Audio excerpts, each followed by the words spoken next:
Hey guys, welcome back to my YouTube channel. आज मैं आप लोगों के सामने इस वीडियो में सस्पेंस और थ्रिलर सीरीज ब्राउन का अगला पार्ट 2 एक्सप्लेन करने वाली हूँ।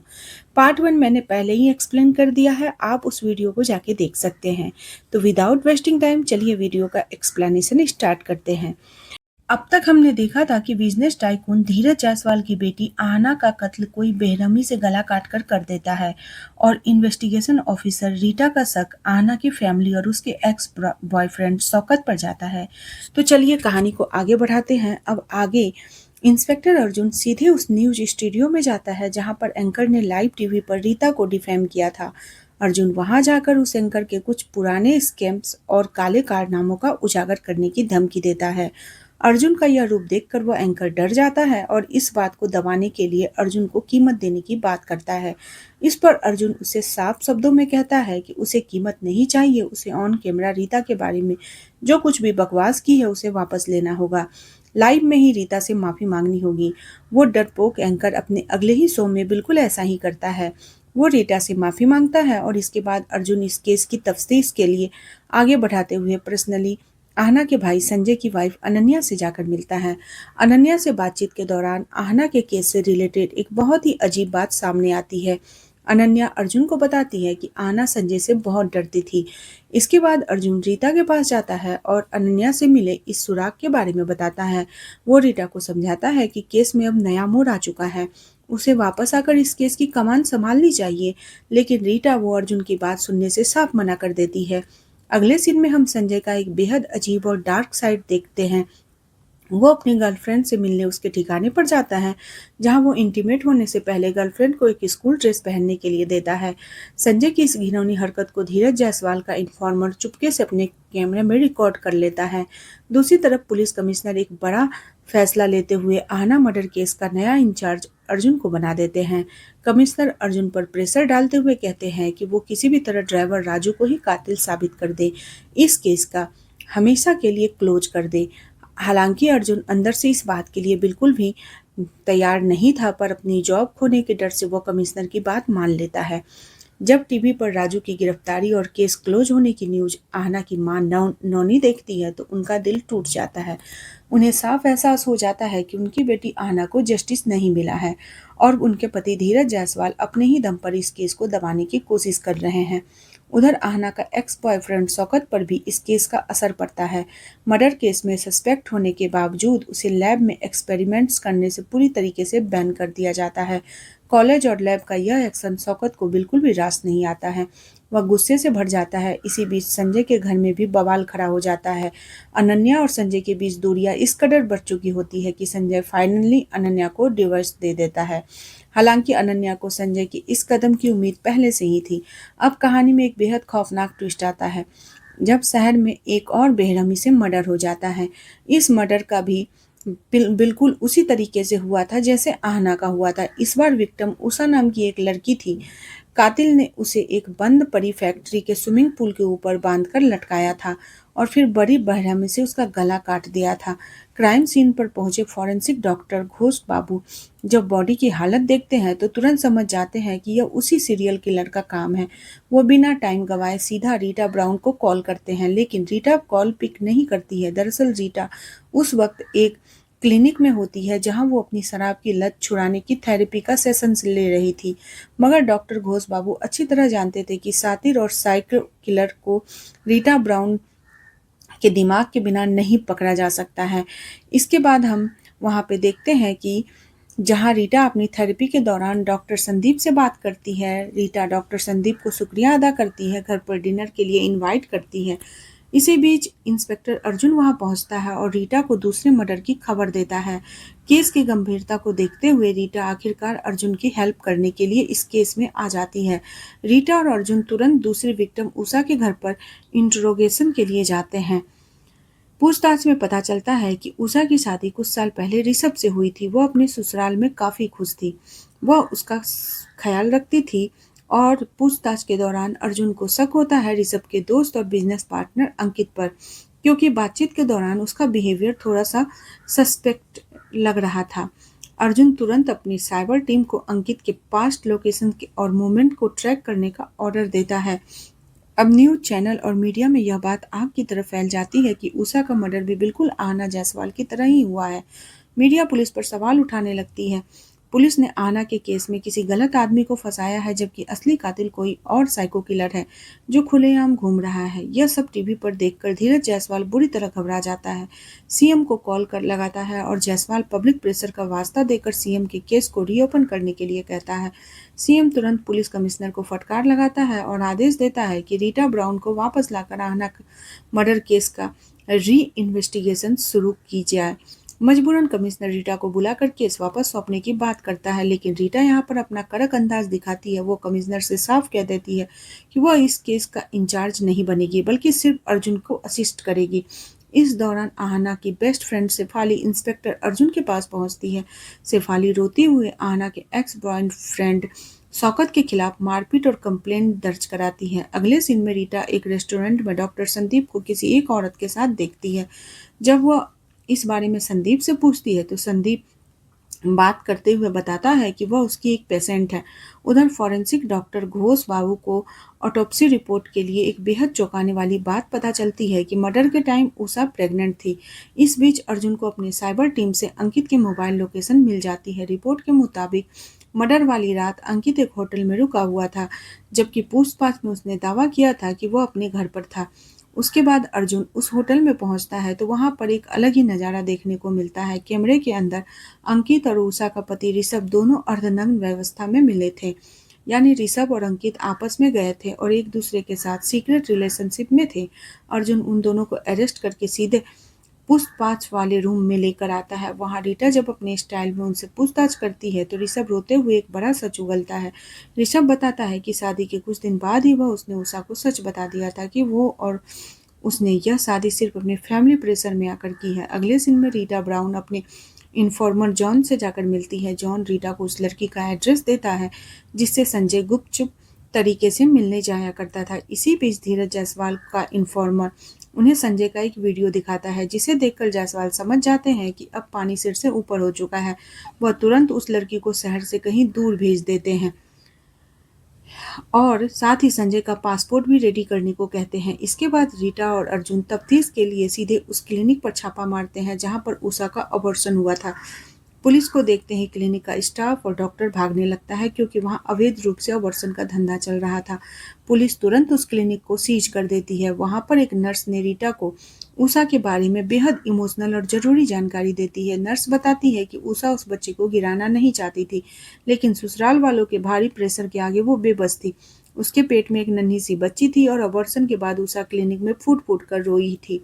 रीटा और अर्जुन अब संजय की गर्लफ्रेंड से मिलने के लिए निकल रहे होते हैं। तभी उनकी साइबर टीम उषा के फोन से रिकवर की गई एक ऑडियो क्लिप उन्हें भेजती है।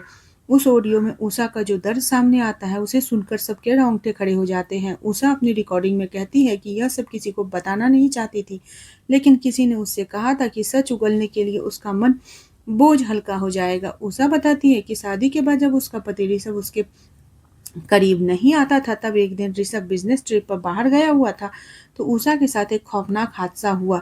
उसके फादर इन लॉ जैन ने उसके कमरे में घुसकर उसके साथ जबरदस्ती फिजिकल रिलेशन बनाए। इस घिनौनी सच की जानकारी उसकी सास को भी थी, लेकिन वह चुप रही। इसके बाद यह दरिंदगी लगातार बढ़ती चली गई। जब उषा ने हिम्मत जुटाकर ऋषभ को यह सब बात बताया तो ऋषभ ने इस पर कोई ध्यान नहीं दिया। दरअसल ऋषभ के पेरेंट्स को खानदान का चिराग यानी कि लड़का चाहिए था और ऋषभ के गे होने की वजह से यह सब मुमकिन नहीं था। तो ससुर ने खुद उषा के साथ यह घिनौनी खेल शुरू कर दिया। हदों की पार तब किया गया जब उन्हें पता चला कि उषा के पेट में लड़की है। उन्होंने जबरदस्ती उसका अबॉर्शन करा दिया, फिर से अपनी दरिंदगी जारी रखी। उषा इस कदर खौफ में थी कि वह किसी से अपनी मर्जी से भी नहीं मिल सकती थी। उसे कहीं आने जाने की इजाजत नहीं थी। वह सिर्फ कुछ देर के लिए पास के एक पार्क में घूमने चली जाया करती थी। इस रूह कपा देने वाले सच को सुनने के बाद रीटा सीधे संजय के गर्लफ्रेंड से जाकर मिलती है। पूछताछ में वह लड़की बताती है कि संजय उसे जबरदस्ती एक स्कूल ड्रेस पहनाकर उसके साथ वाइल्ड इंटीमेशन करता था। जब रीटा उस स्कूल ड्रेस को अपने हाथ में लेकर देखती है तो उसके पैरों तले जमीन खिसक जाती है। वह तुरंत पहचान जाती है कि यह स्कूल ड्रेस किसी और की नहीं बल्कि खुद आहना जायसवाल की थी। यहाँ रीटा को इस केस का सबसे घिनौना और कड़वा सच समझ में आता है। आहना के पेट में जो बच्चा था वह किसी बाहरी का नहीं बल्कि उसके सगे भाई संजय का था। संजय अपनी ही बहन आहना के साथ जबरदस्ती संबंध बनाता था और उसे टॉर्चर करता था। आहना भी इसी लोकलाज में शर्म की वजह से कभी अपने इस भयानक दर्द को किसी से कह भी नहीं पाई थी। इस बेहद घिनौने सच को जानने के बाद इंस्पेक्टर अर्जुन गुस्से से तमतमाता हुआ पुलिस कमिश्नर के पास पहुंचता है और जायसवाल फैमिली के खिलाफ अरेस्ट वारंट इशू कराने की मांग करता है, लेकिन कमिश्नर सीधे तौर पर मना कर देता है। उनका कहना था कि इतने कम एविडेंस के दम पर वह धीरज जायसवाल पर हाथ भी नहीं डाल सकता क्योंकि उसका सीधे लिंक सीएम तक है। कमिश्नर के मना करने पर अर्जुन सीधे उषा के ससुराल वालों ऋषभ और उसके पिता को थाने में उठा लाता है और उन्हें लॉकअप में डालते हुए कहता है, अब तुम लोग अपनी बाकी की जिंदगी जेल के सलाखों के पीछे ही काटोगे। दूसरी तरफ धीरज जायसवाल के घर पर आहना की मां नौनी जब संजय का पासपोर्ट देखती है तो उनका गुस्सा भड़क जाता है। वह धीरज जायसवाल पर चिल्लाते हुए कहती है कि तुमने मुझे और मेरी बेटी आहना को कभी इस घर का हिस्सा माना ही नहीं। दरअसल संजय धीरज जायसवाल की पहली पत्नी का बेटा था, जबकि आहना दूसरी पत्नी नौनी की बेटी थी। धीरज जायसवाल को संजय के इन सभी काली करतूतों और आहना के साथ किए गए टॉर्चर के बारे में पहले से पता था। वह सिर्फ अपने खानदान के वारिस यानी संजय को बचाने के लिए इस केस को दबाने की शुरू से ही कोशिश कर रहा था। इधर अर्जुन अपने साइबर टीम को एक्टिवेट करता है और उन्हें पिछले कुछ सालों में हुए ऐसे ही सेम पैटर्न वाले मर्डर के केसेस को ढूंढने का ऑर्डर देता है ताकि सीरियल किलर को पूरे तरीके से समझा जा सके। उसके बाद पुलिस शेफाली के साथ घरेलू हिंसा करने के आरोपों में शौकत को भी कस्टडी में ले लेती है। जब अर्जुन शौकत को रिमांड पर लेता है तो शौकत अपना बचाव करते हुए बेशर्मी से कहता है कि शेफाली को खुद बेड पर उसका एक वाइल्ड अंदाज पसंद था और यह मारपीट उनके रिलेशनशिप का ही एक हिस्सा है। अगले सीन में अर्जुन की साइबर टीम को पुराने रिकॉर्ड्स खंगालते हुए ठीक ऐसा ही एक पुराना केस मिल जाता है। साल 2001 में बॉम्बे मेडिकल कॉलेज में मुर्दा घर में एक लड़की के साथ गरासे से किसी का गला काट दिया था। रीटा और अर्जुन उस टाइम की इस खबर को लिखने वाले जर्नलिस्ट से बात करते हैं तो उन्हें एक अजीब बात पता चलती है, क्योंकि उस लड़के ने एक डेड बॉडी का सिर काटा था, इसलिए मेडिकल कॉलेज के बदनामी न हो इस मामले को पुलिस तक नहीं पहुंचने दिया था, वहीं पर दबा दिया था। हालांकि उस जर्नलिस्ट ने रीटा को उस वक्त वहां काम करने वाले वार्ड बॉय अनीस का पता मिल जाता है। रीटा बिना टाइम गंवाए अनीस से मिलने के लिए मुंबई निकल पड़ती है। उधर धीरज जायसवाल की सेकेंड बेबी नौनी संजय की एक्स वाइफ अनन्या को धीरज जायसवाल और संजय का वो खौफनाक काला सच बता देती है जो आहना ने अपनी जिंदगी में सहा था। अपने पति की इस घिनौनी करतूत को सुनकर अनन्या बुरी तरीके से टूट जाती है और बेहद दुखी होती है। वह तुरंत इंस्पेक्टर अर्जुन के पास पहुंचती है और उसे सब कुछ बता देती है, लेकिन अर्जुन लाचारी जताते हुए कहता है जायसवाल और संजय को दबोचने के लिए उन्हें कोर्ट में टिकने वाले कुछ सॉलिड प्रूफ लाने होंगे। इसी बीच डॉक्टर संदीप पहले से तय डिनर के लिए रीटा के घर पर पहुंचता है, लेकिन रीटा उस वक्त केस के सिलसिले में मुंबई गई हुई होती है, इसलिए संदीप उसकी मां से थोड़ी देर बातचीत करता है और वहां से निकल जाता है। दूसरी तरफ अर्जुन को दूसरी विक्टिम उषा की मोबाइल लोकेशन हिस्ट्री से एक नया क्लू मिलता है। पता चलता है कि उषा जब पार्क में वॉक करने जाती थी तो वहां वहीं पास में एक साइबर कैफे में भी जाया करती थी। अर्जुन तुरंत उस साइबर कैफे पहुंचता है और उषा की सर्च हिस्ट्री निकालने के लिए उसे कंप्यूटर सिस्टम पर ही जब्त करके अपने पास ले आता है। उधर मुंबई में रीटा को वार्ड बॉय अनीस से उस लड़के का नाम पता चलता है जिसने मुर्दा घर में लाश का सिर काटा था। उसका नाम था सुदीप तो बक्सी, लेकिन पुरानी फाइल में उसकी फोटो बेहद धुंधली और खराब थी जिससे चेहरा साफ नहीं दिख रहा था। रीटा अनीस से रिक्वेस्ट करती है कि अगर वह केस भी सुदीप को कोई साफ फोटो अरेंज कर सके तो उसकी बहुत बड़ी हेल्प हो जाएगी। रीटा ने सुदीप बक्सी का पुराना एड्रेस देकर अर्जुन दिल्ली में उसके बताए हुए घर पर पहुंच जाता है। वहां मकान बहुत पुराना और खंडर जैसा लग रहा था जिसके मेन गेट पर ताला लटका हुआ था, लेकिन अर्जुन को शक तब होता है जब देखता है कि घर के अंदर की लाइट ऑन थी।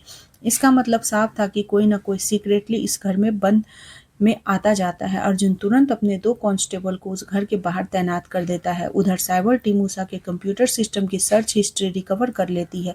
उससे पता चलता है कि उषा अपनी इस नर्क जैसी जिंदगी से आज़ादी पाने के लिए ऑनलाइन हेल्प ढूंढ रही थी। इसी खोज के दौरान वो अपनी काउंसलिंग के लिए एक काउंसलिंग क्लिनिक भी गई थी। जहां जाने के बाद रीटा और अर्जुन तुरंत उस काउंसलिंग क्लिनिक पहुंचते हैं और उषा के बारे में पूछताछ करने लगते हैं। क्लिनिक के स्टाफ से पता चलता है कि उषा वहां मदद के लिए आई जरूर थी, लेकिन वो क्लिनिक सिर्फ बच्चों की काउंसलिंग करता था, इसलिए वह उषा की कोई खास मदद नहीं कर पाए। कहानी में सबसे बड़ा धमाका तब होता है जब क्लिनिक में उन्हें पता चलता है कि उषा जिस मैडम से मिली थी वो कोई और औरत नहीं थी। कुछ दिन पहले एक रेस्टोरेंट में डॉक्टर संदीप के साथ जो थी वही थी जो उषा से मिली थी। क्लिनिक स्टाफ कंफर्म करता है और इसी मैडम ने उषा को आगे का काउंसलिंग के लिए डॉक्टर संदीप के पास रेफर किया था। यानी आहना जायसवाल और उषा दोनों ही मर्डर से पहले डॉक्टर संदीप के टच में थी। अपना सारा दर्द उन्हीं के साथ बताया करती थी। ठीक उसी चौंकाने वाले पल में मुंबई के वार्ड बॉय अनीस रीटा को फोन पर सुदीप बख्शी का एक पुराना और साफ फोटो सेंड करता है। जैसे ही रीटा अपने फोन पर वह फोटो ओपन करती है, उसके और अर्जुन के होश उड़ जाते हैं। स्क्रीन पर दिख रहा था कि सुदीप बख्शी कोई और नहीं बल्कि खुद डॉक्टर ही था। रीटा को अब पूरी पिक्चर क्लियर हो जाती है कि लड़कियों का काउंसलिंग करने वाला यह डॉक्टर असल में साइको किलर है, जो उनके दर्द सुनने के बाद उन्हें बेरहमी से मार देता है। आहना और उषा दोनों ही अपने दर्द से छुटकारा पाने के लिए डॉक्टर सुदीप के पास काउंसलिंग के लिए जाती थी। उन दोनों के साथ हुए उस भयानक और काले सच के बारे में सिर्फ डॉक्टर सुदीप ही जानता था। सुदीप की फाइलों में लिखता था, जिसका मतलब होता है कि दर्द से आज़ादी। अब डॉक्टर सुदीप के बारे में पुख्ता जानकारी निकालने के लिए रीटा और धीरे पंकज के घर जाती है। दरअसल पंकज और सुदीप ने रीटा को बताया था कि आहना के मर्डर वाली रात वो पंकज के साथ था। पंकज पुलिस के सामने इस बात को वेरीफाई भी कर देता है, लेकिन तभी कहानी में सबसे बड़ा सच सामने आता है कि पंकज कोई अनजान गवाह नहीं बल्कि डॉक्टर सुदीप का बचपन का दोस्त था। वह सुदीप द्वारा किए गए सारे कारनामे को अच्छी तरीके से जानता था और उसे हमेशा पुलिस से बचाने की कोशिश में रहता था। असल में डॉक्टर संदीप वही सुदीप बख्शी ही था जिसे सीरीज के पहले सीन में मोनिटी के नाम से दिखाया गया था। बचपन में उसे अपनी माँ को किसी दूसरे आदमी के साथ इंटीमेट होते हुए देखा था, जिसके बाद उसकी माँ ने शर्म की वजह से गला काटकर सुसाइड कर ली थी। माँ की मौत का वो खौफनाक मंजर उसके दिमाग में हमेशा के लिए घर कर गया था।